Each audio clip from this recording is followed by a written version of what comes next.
ಮಾಡಿ ಇಂಥವೆಲ್ಲ ಸಣ್ಣ ಲೆಕ್ಕಗಳೆಲ್ಲ ಮಾಡ್ಲಿಕ್ಕೆ ಬರ್ಬೇಕು ನಿಮಗೆ, ತಿಳಿತಲ್ಲ?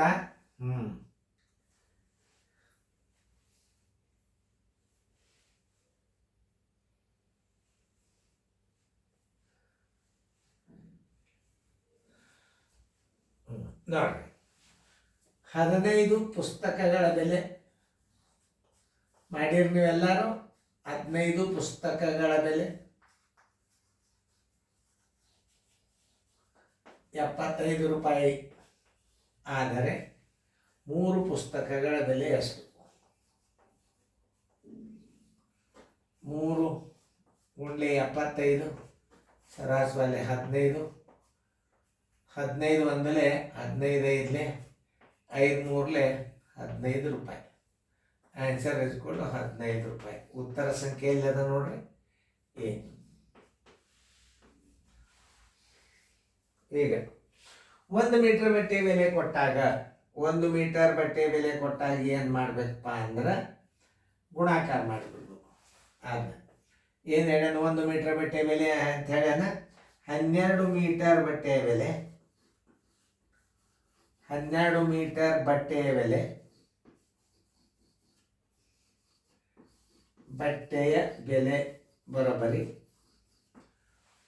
ಇದನ್ನ ಯಾವ್ದು ರಾಶಿ ಒಳಗದ? ಮಿಶ್ರ ಬಿಂದ ರಾಶಿ ಮಾಡಿದ್ದದು ವಿಷಮ ಬಿಂದ ರಾಶಿ. 4 ಗಂಟಲೆ 32 ಒಂದು 33, 33 4 ಅಂಶ ಗುಂಡ್ಲೆ ಎಷ್ಟು?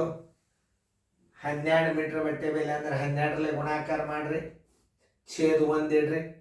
4 ಒಂದಲೇ 4 ಮೂರಲೇ 33 ಮೂರಲೇ 99 ರೂಪಾಯಿ.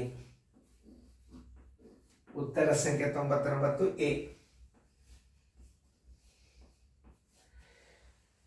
ಇಲ್ಲೇ ಒಂದು ವಿಶೇಷ ಏನದ ಅಂದ್ರೆ ನೀವು ತಿಳ್ಕೊರಿ, ಇಲ್ಲೇ ಭಿನ್ನ ರಾಶಿ ಬಂದಾಗ 1 ಮೀಟರ್ ಬಟ್ಟೆ ಬೆಲೆ ಕೊಟ್ಟು ಅನೇಕ ಮೀಟರ್ ಬಟ್ಟೆ ಬೆಲೆ ಕೇಳಿದಾಗ ಈ ಪೂರ್ಣ ಸಂಖ್ಯೆಗೆ ಮತ್ತು ಈ ಪೂರ್ಣ ಸಂಖ್ಯೆ ಗುಣಾಕಾರ ಮಾಡ್ರಿ, ಎಷ್ಟು ಬರ್ತದೆ ನೋಡ್ರಿ? 96 ಬಂತು. ಈ 96ಕ್ಕೆ ಇದಕ್ಕೆ ಏನು ಮಾಡಬೇಕು? ಭಾಗಾಕಾರ ಮಾಡಬೇಕು. ಇದು 12 ಪೂರ್ಣ ಸಂಖ್ಯೆಗೆ ಗುಣಾಕಾರ ಮಾಡಬೇಕು. ಪೂರ್ಣ ಸಂಖ್ಯೆಗೆ 4ರಿಂದ ಭಾಗಿಸ್ಬೇಕು. ಎಷ್ಟಾಯ್ತು? 4 ಮೂರಲೇ ನೋಡಿ +3 = 99. ನೋಡಿ, ಇದನ್ನು ಬಾಯಲ್ಲೇನೆ ಮಾಡ್ಬೋದು. ಯಾರು ತಿಳ್ಕೊಂಡ್ರೆ ಇನ್ನೊಂದ್ಸಲ ತಿಳಿಸೋದು. ಪೂರ್ಣ ಸಂಖ್ಯೆಗೆ ಗುಣಾಕಾರ ಮಾಡಬೇಕು. 12 × 96 ಇಟ್ಟರೆ ಪೂರ್ಣ ಸಂಖ್ಯೆಗೆ ಛೇದದಿಂದ, ಇದೇನ ಛೇದದಲ್ಲ ಇದು, ಇದರಲ್ಲೇ ಭಾಗಿಸಿ ಬಿಡಬೇಕು. ಇದನ್ನು 4 ಮೂರಲೇ ಅದರಾಗಿಟ್ಟು ಕೂಡಿಸ್ಬಿಟ್ರೆ ಉತ್ತರ ಬಂದ್ಬಿಡ್ತು. ಇವೆಲ್ಲ ವೇದಿಕ್ ಮ್ಯಾಥಮೆಟಿಕ್ಸ್ದಾಗ ಬರ್ತಾವೆ ಇವೆಲ್ಲ. ಇಲ್ಲಿ ಇನ್ನೊಂದು 8 ಹೂಮಾಲೆಗಳ ಬೆಲೆ 80 ರೂಪಾಯಿ ಆದ್ರೆ 400 ರೂಪಾಯಿಗಳಿಗೆ ಬರುವ ಮಾಲೆಗಳಷ್ಟು? ಹಚ್ಚುಗಳಲ್ಲಿ ಭಾಳ ಸಣ್ಣ. ನೀವೇನು ಮಾಡ್ತೀರಿ? 8 ಹೂಮಾಲೆಗಳಿಗೆ 80 ರೂಪಾಯಿ ಆದ್ರೆ 400 ಅಂತ ಹಚ್ಕೊಂಡು ಬಿಡ್ತೀರಿ, ತಪ್ಪಿ ಬಿಡ್ತೀರಿ ನಾವು. ಇಲ್ಲಿ ರೂಪಾಯಿ ಅದ, ರೂಪಾಯಿದ ಮೇಲೆ ಅದ ವಸ್ತುವಿನ ಮೇಲೆ ಕಂಡುಹಿಡಿದ ವಸ್ತುಗಳ ಸಂಖ್ಯೆ ಕಂಡು ಹಿಡಿಬೇಕು. ವಸ್ತುವಿನ ಬೆಲೆ ಕಂಡು ಹಿಡಿದಿಲ್ಲ, ಬೆಲೆಯ ಮೇಲೆ ವಸ್ತುಗಳ ಬೆಲೆ ಕಂಡು ಹಿಡಿಬೇಕಾಗ್ಯದ. ಅಂದ್ರೆ ನಾವು ಹೆಂಗೆ ಹಚ್ಕೋಬೇಕಂದ್ರೆ 80 ರೂಪಾಯಿಗೆ 80 ರೂಗಳಿಗೆ 8 ಹೂಮಾಲೆಗಳು, 8 ಹೂಮಾಲೆಗಳು 400 ರೂಪಾಯಿಗೆ ನೋಡ್ರಿ, ರೂಪಾಯಿಗಳು ಒಂದು ಕಡೆ ಹಾಕೋಬೇಕು ನೀವು. ಇದು ಭಾಳ ನೆನ್ಪಿಟ್ಕೋರಿ, ಇದು ಭಾರಿ ಹುಷಾರ್ಲೇ ಇರ್ಬೇಕು ನೀವು. ಇಂಥ ಲೆಕ್ಕಗಳು 408 / 80 ಪೂಜೆ ಇದೊತ್ತು 8 ಒಂದಲೇ 8 ಐದಲೇ 8 ಐದಲೇ 40 ಹೂಗಳು.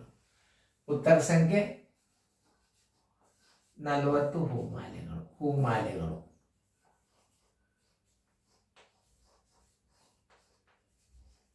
ಉತ್ತರ ಸಂಖ್ಯೆ 40 ಸಿ. ಇನ್ನೊಂದು ರೀತಿ ಒಳಗೆ ಮಾಲೆಗಳು ಬರ್ಬೇಕಾಗ್ಯದ ನಿಮಗೆ ನೋಡ್ರಿ.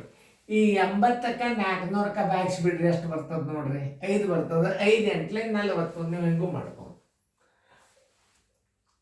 ರೂಪಾಯಿಗೇನೆ ಭಾಗಿಸ್ಬೇಕು. ಮತ್ತು ವಸ್ತುಗಳ ಬೆಲೆಗೆ ರೂಪಾಯಿಯನ್ನೇ ಕೊಟ್ಟಾನೆ, ರೂಪಾಯಿಗೆ ಎಷ್ಟು ಬರ್ತಾವಂತೆ ಕೇಳ. 80 ರೂಪಾಯಿಗೆ 8 ಆದ್ರೆ 400 ರೂಪಾಯಿಗೆ ಎಷ್ಟು ಅಂತಂದ್ರೆ ಈ 80ಕ್ಕೆ 400 ರೂಪಾಯಿ ಬಾಕ್ಸ್ರೆ 5 ಬರ್ತದ.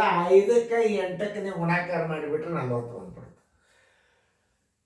ನೀವು ದಿನಾಲು ಮಾಡಿ ಮಾಡಿ ಮಾಡುವುದರಿಂದ ಬರ್ತದ. ಈಗ ಸದ್ಯ ನೋಡ್ರಿ, ಈಗ ಸದ್ಯ ಈ ಲೆಕ್ಕ ಕೊಟ್ಟು ನಾನು ಮಾಡಿ ನೋಡ್ರಿ, ಮಾಡ್ರಿ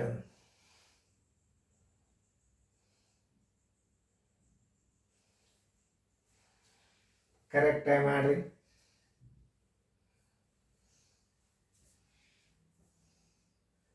ಆಯ್ತಲ್ಲ? ಓಕೆ ನೋಡಿ, 96 ರೂಪಾಯಿಗೆ 96 ರೂಗಳಿಗೆ 12 ನೋಟ್ಬುಕ್ಗಳು.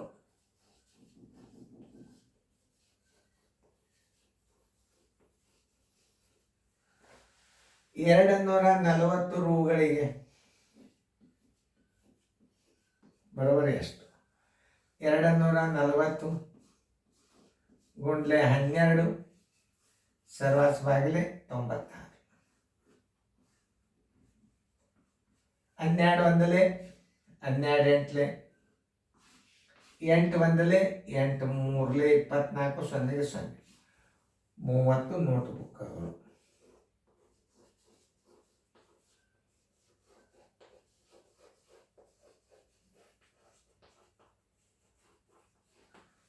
ನೋಟ್ಬುಕ್ಗಳು ಉತ್ತರ ಸಂಖ್ಯೆ ಬಿ.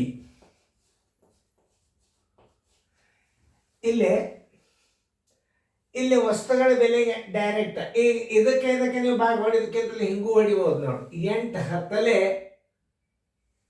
ಒಂದು 0 ತೆಗೆದು ಬಿಡ್ರಿ 40 ಬಂದ್ಬಿಡ್ತು ನೋಡಿ. 8 10 10 ಇಲ್ಲಿ ಉತ್ತರ 10 ಸಿಕ್ಕದ, ಒಂದು 0 ತೆಗೆದು ಬಿಡ್ರಿ 40 ಬಂತು ನೋಡಿ. 2 ರೀತಿ ತೋರಿಸಿದ್ ನಾನು ನಿಮ್ಗೆ ನೋಡ್ರಿ. ಈ 8ಕ್ಕೆ ಬಾಗ್ಸರಿ 10 ಬಂತು, ಈ 10ರದ್ದು ಒಂದು 0 ತೆಗೆದು ಬಿಡ್ರಿ 40 ಬಂತಿಲ್ಲ ನೋಡ್ರಿ. ಹಾಗೆ ಇದನ್ನು ಮಾಡಿ. 12 ಎಂಟ್ಲೆ ಎಷ್ಟು? 96. ಈ 8ಕ್ಕೆ 240ಕ್ಕೆ ಬಾಗ್ಸರಿ 30 ಬರ್ತದಿಲ್ಲ ನೋಡಿ. ಬಾಯಿಲೆ ಉತ್ತರ ಕಂಡು ಹಿಡಿಬೇಕು ನಾವು ಹುಡುಗರು. ಇನ್ನೊಂದ್ಸಲ 12ಕ್ಕೆ 96ಕ್ಕೆ ಬಾಗ್ಸರಿ 8 ಬಂತು, 8ಕ್ಕೆ 240ಕ್ಕೆ ಬಾಗಿಸ್ಬಿಡ್ರಿ 30 ಬಂತು. ಇದು ಹಂಗೆ 8ಕ್ಕೆ 80ಕ್ಕೆ ಬಾಗಿಸ್ರಿ 10 ಬಂತ, ಆ 10ರಲ್ಲೇ 400ಕ್ಕೆ ಬಾಗಿಸ್ಬಿಡ್ರಿ 40 ಬರ್ತದೆ. ಬಾಯಲ್ಲೇನೆ ಮಾಡ್ಬೋದು. ನೀವು ನೋಟ್ಬುಕ್ಕಲ್ಲೇ ಆ ರೀತಿ ಪ್ರಕಾರ ಕಲಿಸ್ಬೇಕಾಗ್ತದೆ, ಕಲಿಸೀನಿ. ನೀವು ಬಾಯಲ್ಲಿ ಹೆಂಗೆ ಮಾಡ್ಬೇಕು ಅನ್ನೋ ಸರಿ ತೋರಿಸಿ ಚೆನ್ನಾಗಿ ಬಿಡಿಸುವರಿ ಫೇರ್ದಾಗ.